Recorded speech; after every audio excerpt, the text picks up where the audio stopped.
For the sake of the recording, hello everyone, my name is Todd Trebor. I am the Acting Deputy Director at RISCA, and my pronouns are he, him, and his. This is our 2023 Fall Grant Workshop. I'm going to begin our workshop by reading our land acknowledgement, as is our practice with all our public-facing events. It is RISCA's practice to acknowledge that the grounds on which we are meeting are Indigenous lands.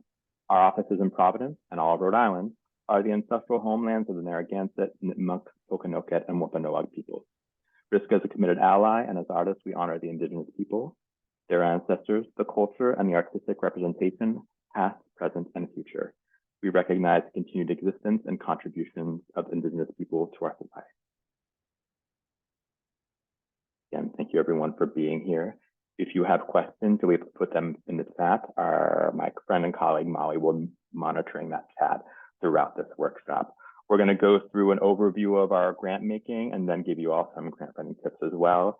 And you will be followed up with some links to other resources after this workshop. You'll receive that via email. Molly will also be dropping links to appropriate information at appropriate times in the chat for you all to grab as well. So who is RISCA? RISCA stands for the Rhode Island State Council on the Arts. We are a state agency. Many of you might know about the Department of Health or the Department of Health and Human Services. We are the Department of Art, essentially, of the state. We are responsible for being stewards of the arts and culture ecosystem in Rhode Island.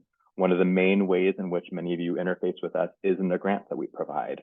We grant out money that comes both from the National Endowment for the Arts, a federal agency, as well as from the state legislature.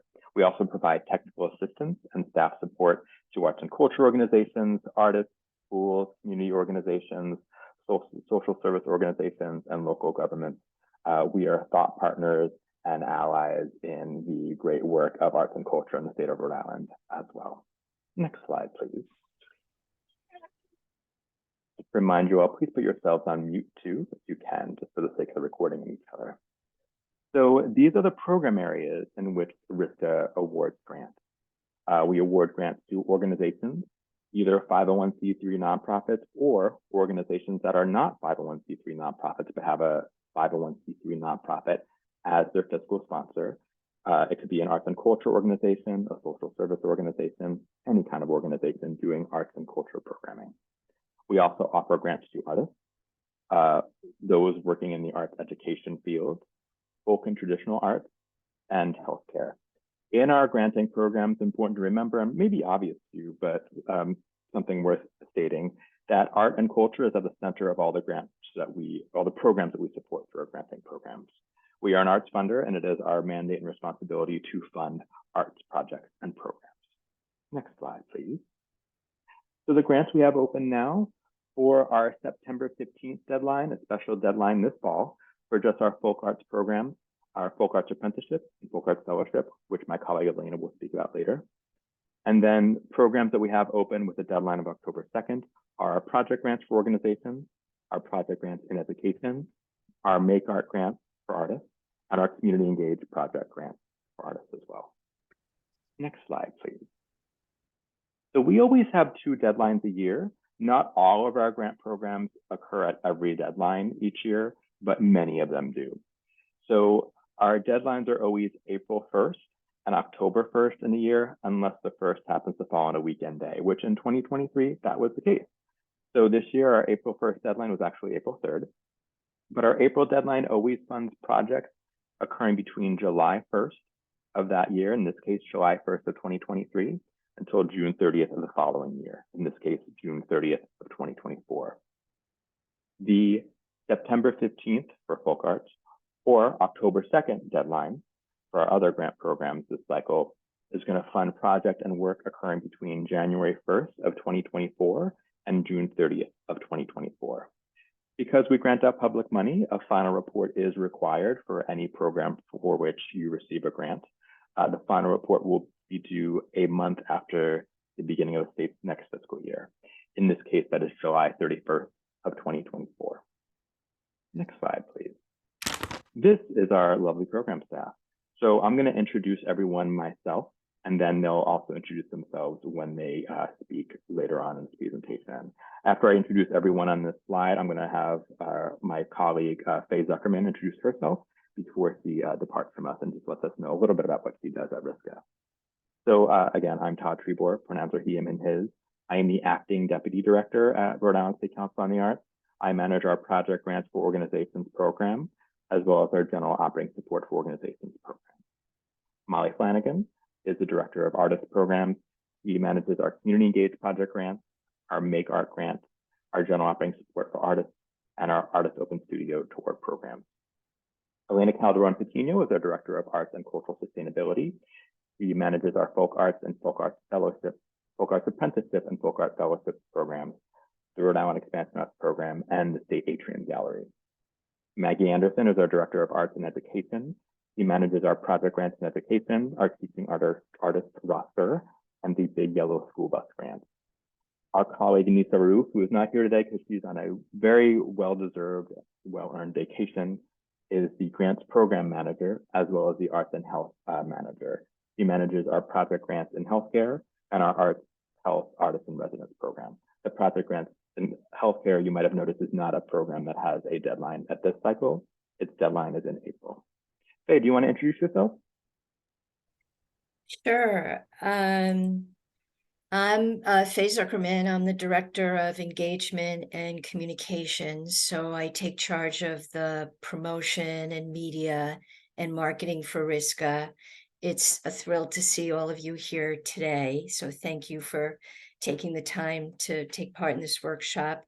I'll put in the chat our generic email address that will be helpful if you have questions regarding communication, or if you just have a general question that you need answered. I check it very frequently and I can forward it to whoever can answer the question if I can't answer it myself. And with that said, I'm going to kick it back to Todd. Great, thank you, Faye. And I'm now going to kick it to Molly, who's going to introduce herself as well as the programs that she's managing and have deadlines this cycle. Hello, I'm Molly Flanagan. My pronouns are she, her. As Todd mentioned earlier, I'm the director of artist programs, which means I oversee all things artists, mostly grants, some programming, and lots of encouragement and other support. The grants that are open now for the October 2nd deadline are the Community Engaged Project Grant, which is a grant of $500 to $3,000 for projects that directly and actively engage Rhode Island residents in making, experiencing, or learning about art. So this is a bit of a change from the former Project Grants for Individuals program. It's really about ensuring that the folks that you're making this for are actively engaging. There's direct two-way engagement. So a great example you can see in the picture, that's Alfonso Acevedo's Millennium Art Factory project, is you can see that the folks that he's making this for are actively creating artwork. Next slide, please. The second grant that we have open at this October 2nd deadline is the Make Art grant, which is basically what it sounds like. It's grants of $500 to $3,000 for artists to create or continue specific artwork in any discipline. So you have to be working on a specific project. You have to have goals for what you'll achieve in the 6-month grant period. You don't have to have a public performance or presentation, and you don't need to finish it. So this is really a good grant for projects that might take a year or 2 years, or you're working in series as well, because you can phase things. Next slide, please. All right, so there's some other differences between my two grants and everything else you're going to hear about today. So in my grant programs, there are no partial awards. That means if you request $2,000, you'll either get $2,000 or $0. The grant program period is only 6 months, which is the same for everybody at this deadline, but at the April deadline, it's just for the first 6 months, so July 1 to December 31st. The application is much shorter than it used to be. And just as a reminder that these projects must be artist initiated outside of the support and structure of a nonprofit or other institution. So if you're receiving direct funding from some other institution, that's usually okay. But if they're presenting you, or if it's part of their programming, If they're paying you to do the project at their space, then it would be within the support and structure of a nonprofit. However, if you also got a BRIC grant from the Brown Arts Initiative or Interlace Grant Fund, that's fine because that's not their project. They're just also funding you. And if you have questions about that, y'all can email me.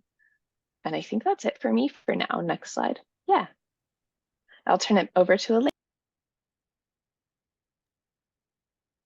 Good morning. I oversee the folk and traditional art grants. The folk arts are defined as artistic practices that are community and family based and express the community's aesthetic, heritage, and tradition. The learning process is informal, is passed down from generation to generation by word of mouth and imitation. Next slide, please.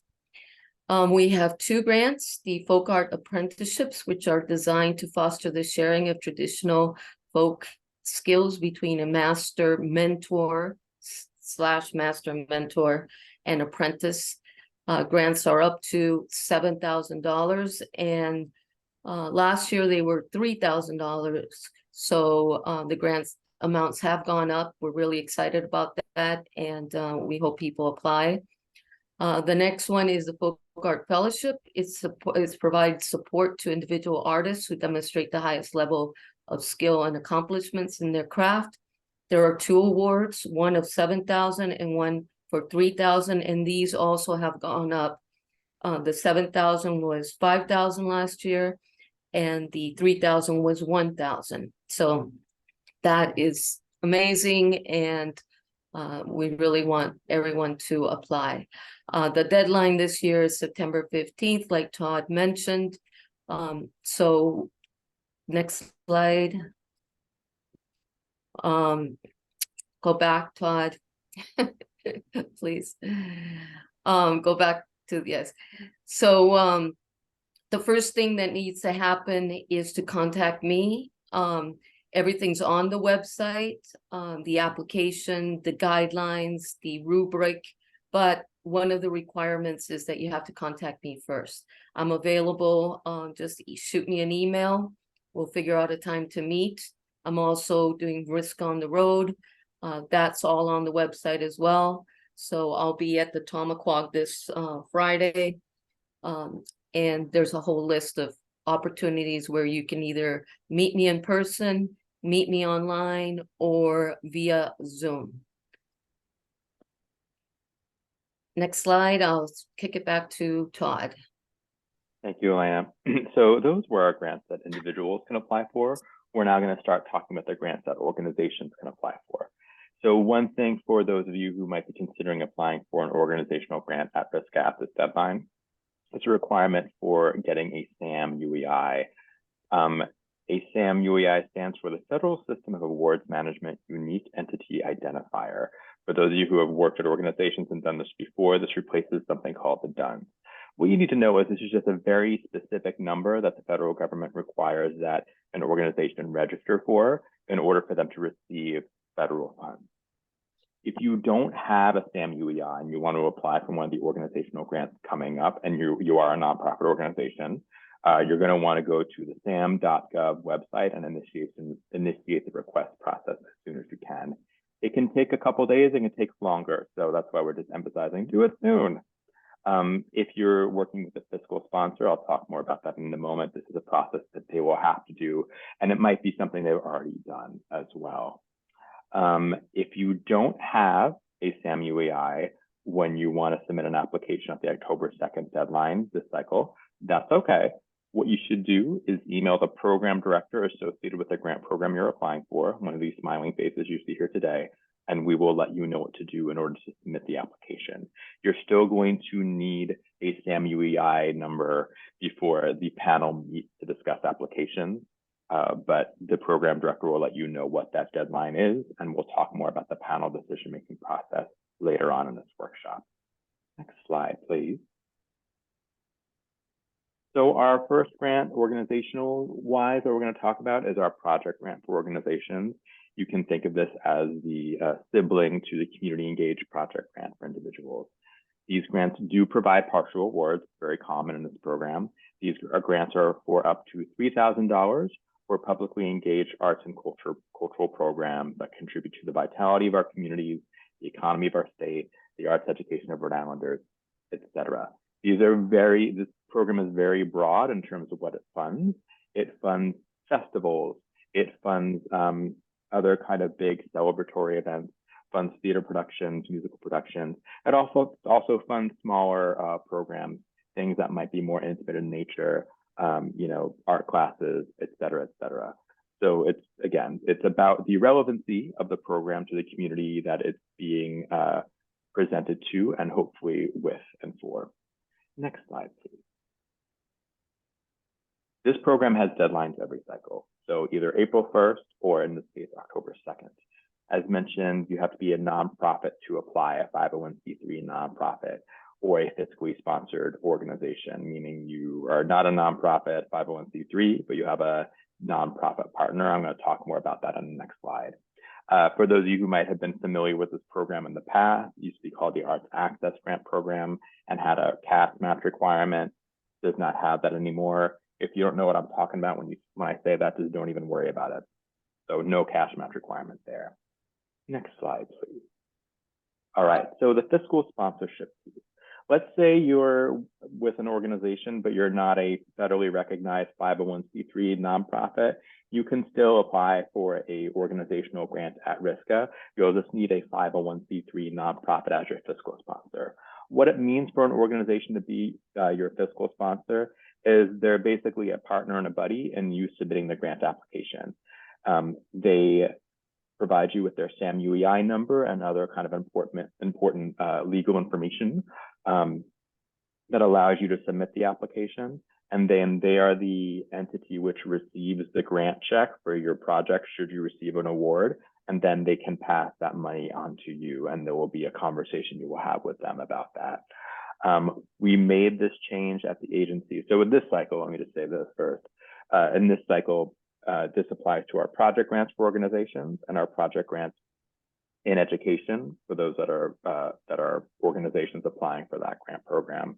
We made this change because we recognize that there are just a lot of organizations out there that, for a lot of really good reasons, didn't want to become 501c3 nonprofits, but the federal government requires that we grant to nonprofits. So this is kind of a workaround, if you will, that allows us to do that. In terms of who can be a fiscal sponsor, it can be any nonprofit organization, a library, a church, another arts and culture organization. If you're thinking about approaching an organization about being a fiscal sponsor, and they say, well, I'm already applying for a grant from RISCA, or well, I already received general operating support from RISCA, let them know that I said they can still be a fiscal sponsor. It's completely fine for them to apply for their own grants and also accept grants on behalf of a fiscal sponsor.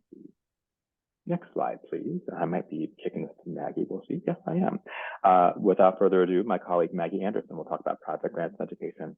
Good morning, everyone. I'm Maggie Anderson. I'm the Arts and Education Director. My pronouns are she, her. The Project Grants and Education funding category provides project-specific support to schools, nonprofit organizations, arts educators, and teaching artists who engage students in participatory and rich arts learning experiences. These projects, much like my colleagues' projects that they've been talking about, have to be experiential. So this funding does not cover things like performance assemblies for schools. This is about building the capacity of local arts teachers and nonprofit organizations to work with students in high quality participatory artistic learning experiences. While these grants are eligible to schools, this funding should not be used as substitution for a school's arts education program. There are some things that are a little bit different about this funding category from past years. This category is also at every funding deadline. So there's an April 1st and October 1st every year. There is a maximum award for $10,000 for organizations and a maximum award of $3,000 for individuals. All applications for project grants and education come through the grant portal for organizations. So RISCA has two grants portals, one for individuals and one for organizations. You can find the project grants for education in the organizations grant portal, but this category is open to schools and districts, nonprofit organizations or fiscally sponsored organizations, and individual arts educators or teaching artists. There is a cash match for organizations only. There are 3 ways in which an organization can have the cash match waived, though. So there's no cash match in this program for individuals whatsoever. And because of that, there is no cash match for individuals or organizations who are requesting $3,000 or less. So you can ask for $3,000 in this category, individual or organization, and not worry about a cash match. That's modeled after what Todd just talked about, project grants and organizations. If you are an organization asking for more than $3,000, you can qualify for a cash match by being in a pilot year of your program, which we define as year 1 or year 2. Or if you are a school or nonprofit that meets the free and reduced price lunch criteria, or you meet the state need criteria. Those definitions are below, but basically the easiest way to describe it is if you are a school that has a high free and reduced price lunch population, and or you have a 1 or a 2 on your state report card, and or you are a district under state control at the time of the application. A lot of information, but that's clearly marked on both the application and the guidelines for this program. If you do not meet one of those 3 match waivers, then you're an organization asking for more than $3,000, you will need to have a cash match. The project requirements, again, it has to be a participatory art thinking experience between a distinct group of learners and happening in a dedicated learning space. Distinct group of learners is the terminology we use instead of students, because a distinct group of learners can be any age range. This is not just K through 12. You need to have at least 8 contact hours between the teaching artist and the same student. So this is not the right fit for those of you who are doing arts learning experiences with a drop-in model. You need to see growth over time in the arts learning between the participants. So you want to have a stable group of participants. And the third requirement is that you need to have a drafted lesson plan with your intended outcomes and your means for evaluation. A change that we made is that those documents can look any way. There's no required format for your lesson plan or for your evaluation template or anything like that. But you do have to have all 3 of those components as part of your project application.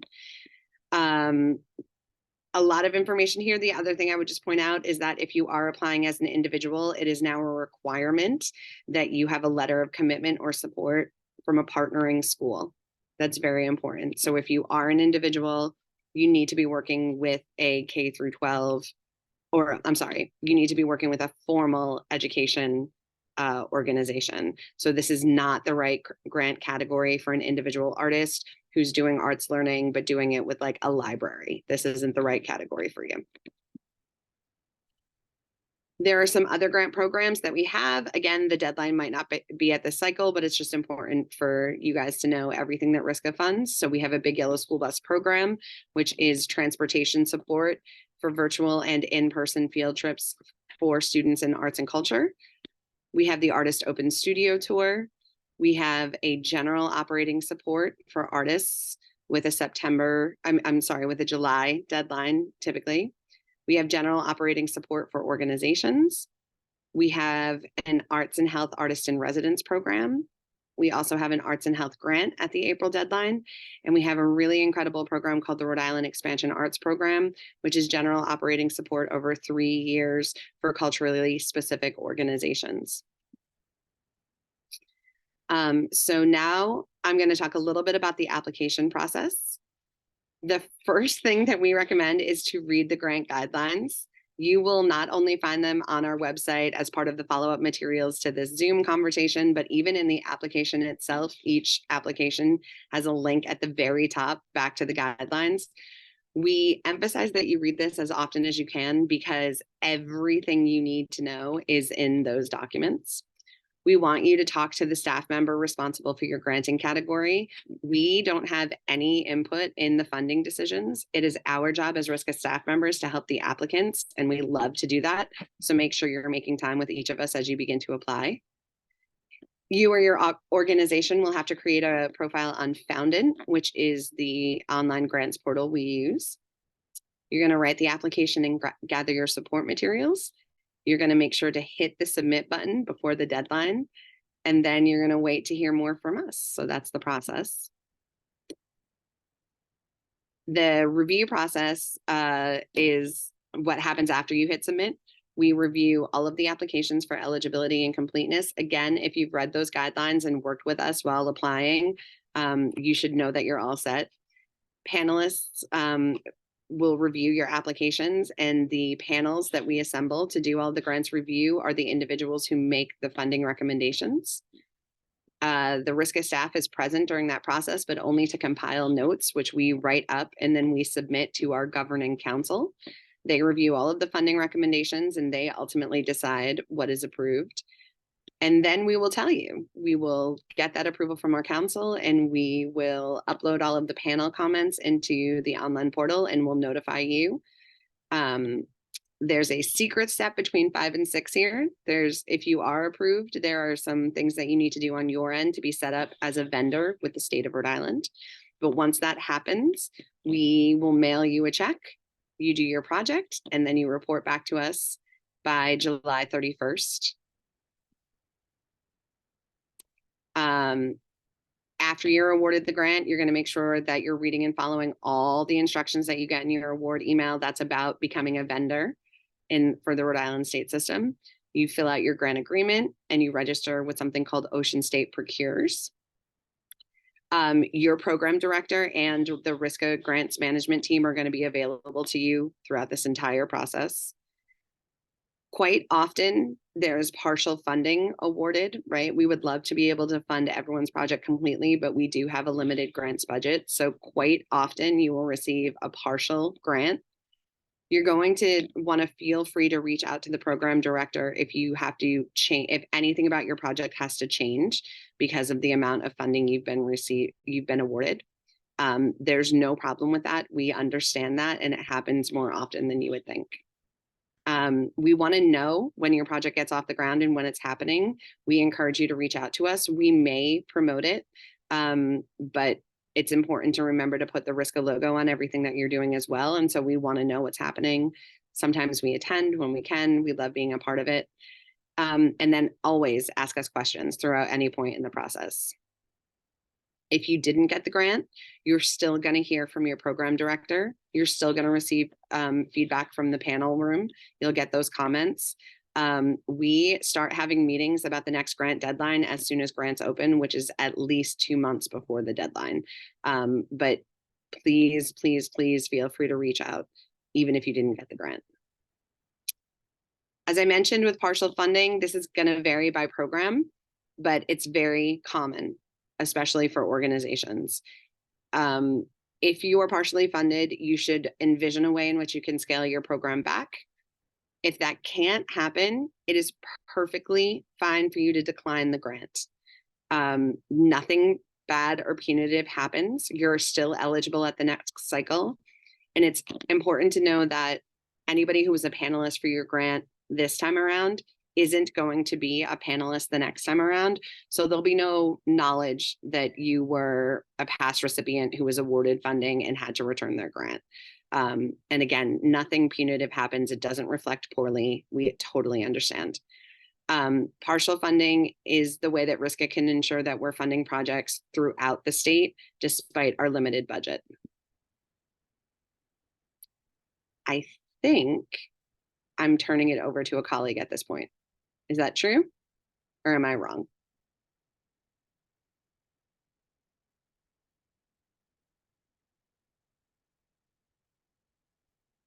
Okay. I think you're wrong. You think I'm wrong. wrong? That's great. I'm happy to be wrong. Okay, so let's talk about panelists. There are slight differences in each funding category, but basically, a panel of a group of 5 individuals is assembled to be the grants review panel. Typically, these individuals are going to be selected from the criteria of being Rhode Island residents who are deeply involved and have expertise in the arts and cultural sector and have not applied to, have no intersections with the grant category for which they're reviewing. It's important that we communicate that when we're assembling these panels, that's done with an eye to diversity in every form. So every way you can cross-cut the population to reflect diversity, we try to do that. Diversity of discipline, racial ethnic diversity, geographical diversity, age diversity, gender diversity, all of that. They are different every single grant cycle intentionally. And therefore the decisions being based on the composition of the panel, the decisions are always different. So we always tell applicants to apply at every cycle, and there'll be a different result at every cycle. Again, none of the RISCA employees have anything to do with the funding decisions. So panelists are invited and selected by the staff. The panelists are trained to review your grant applications using the exact same materials that we're going over today. They receive the same guidelines in their training packet. They will receive and review the applications using the online grant system, the same way that you're using the grant system to apply. They review and pre-score their applications at home. We've found out that they take about 30 minutes per application, and it's important to know that any one panelist could be reading anywhere between 20 and 35 applications. So we ask you to keep this in mind when you're applying, because you do want to make sure that you're including information that helps you stand out. After the pre-scoring happens, the panelists gather for what can sometimes be an all-day review session. And in that process, they're discussing and rescoring each application. At the end of that day, the total or average scores are tabulated and they're displayed for the panelists. And then looking at the range of final scores and what that means against the rubric, the panelists make all the funding recommendations. Molly? I am furiously typing in the chat, so give me 10 seconds to finish this comment. Sorry, y'all. Not at all.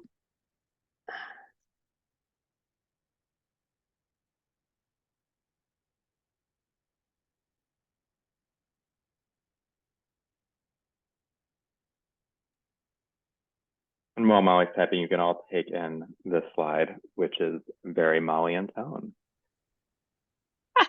Okay, now we're to the section where we're going to give you some super basic grant advice on how to make your grant application the absolute best, as well as some rules.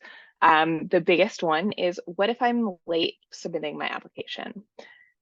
Big nope. And as much as it hurts us, and it does, and we always have at least one, generally more like 5 emails waiting for us the morning after a deadline saying, oh my gosh, it wouldn't take I couldn't do it. I couldn't get it in on time. Will you accept my application? No, we do not make, this is like one thing we don't make any exceptions on. So please, please, please hit submit before 11:55. To be clear, the application portal is online. We don't have control over when it turns off, and it turns off at 11:59 p.m. and 1 second. So don't wait right until 11:58 either, or at 11:59, because it will bounce you and you just won't be able to submit it. And again, there's no exceptions to this. The applications are open for 2 months. There's lots of support. All right, next slide, please. Okay, here's some other stuff. My biggest grant writing tip is to thoroughly read and follow the directions. You will find this woven throughout the rest of the grant writing tips. And I will say that in my time at RISCA, what I have discovered is about 50% of the applications I see have not done this basic piece, which is thoroughly read and follow the directions. We're talking about reading the guidelines, but also looking at things like file format and length of time of your narrative questions, and what sort of support materials you can upload. So if you are very simply reading and following the directions and answering the questions, you are already better off than 50% of the other applicants. I will also say that this statistic has been informally checked across other funders, and that's about accurate, including like major science funders that are giving millions of dollars, you know, not just grants for artists and arts organizations. So that's useful tips for your whole life. All right, and here's all the rest of the stuff. Maggie, you advanced one too many. Oh, maybe not. Okay, other stuff, everything else is just gravy after you read and follow the directions, and there'll be some sneaky bits of that in here. So first, be excited about your project. The people reading these applications, the panelists, they're all already gonna believe that the arts are really vital to a thriving life. They're already gonna know that your work is important and valid and valuable and that you should be paid for it. You should also feel that way, and that should come across in the application. You should address the grant application questions directly and fully. We have created the evaluation rubrics and the application questions together, so they directly relate to each other. There's a reason we're asking those questions. We always recommend having an outsider read your application. Remember, we only have 5 panelists. So if you are somebody who is making paper from seaweed, there probably won't be somebody on the panel that also does that or has a deep understanding of that. There will be a visual artist or somebody with a deep understanding of visual arts on the panel, but they might not know your craft specifically. So you want to make sure that somebody who doesn't have a really deep knowledge of your specific art form or your specific project going into reading the application can understand what you're doing and why. And a good way to do this is have somebody that's not your studio mate and probably not your mom read the application so they can know that an outsider can understand it. Fully address the why of the project. You'll look at the review criteria and see that we really care about why you, this specific person, this specific artist, this specific organization is doing this thing with and for this group of people. So make sure you're thinking about that. And then look at the evaluation rubric before you write your application and refer to it throughout the process. The evaluation rubric that is available on the website and in the application is the exact rubric that the panelists are using to score your application. Next slide. Other things, don't wait for the last minute. We get busier and are less able to help you at the last minute. And then also at literally the last minute, you know, at 11:55, if something goes wrong, we will all be asleep and not there to help you. So don't wait for the last minute. Communicate with your program staffer. It's literally our job to help you. We can also give you, because as Maggie mentioned, we do not get to have opinions here. We don't get to have any impact on the decision of who or what gets granted. So we can give you feedback on your application based on what we've seen in the panel room in the past. We cannot give you feedback on your application the day or probably the week of the deadline. Okay, next slide. All right, image submission. So y'all are doing arts projects. So make sure you're following the directions on the file size, the format, and the naming. That's not just for image submissions, that's for all your support materials. That's really important. Our grant portal, a lot of file formats, it just won't recognize. And so they're completely, we can't open them, we can't fix them. This is particularly important for y'all who use Apple computers because things like pages and numbers are not readable by the online system. A reminder that panelists are looking at your application on their computers or laptops at home. If the visual work that you're showing in your support material images is really complex or large in scale, we really encourage you to show dimensional or installation shots. You can also do videos or like collages, so it's multiple images. Next slide. Okay, so all of these grants have required and optional support materials. We really strongly recommend, I mean, the required ones are required. We really strongly recommend using the support materials spaces to help you tell the story of your work, your project, or your organization. We also recommend that you remember who you're making this for and with. The panel really cares about that. And again, it's deeply connected to that rubric. Make sure they're not too long. So again, these panelists are reviewing sometimes more than 30, usually not more than 30 applications. And so if you're attaching 200, 300 pages of support materials, they're not going to look at it and they're going to get a little bit annoyed.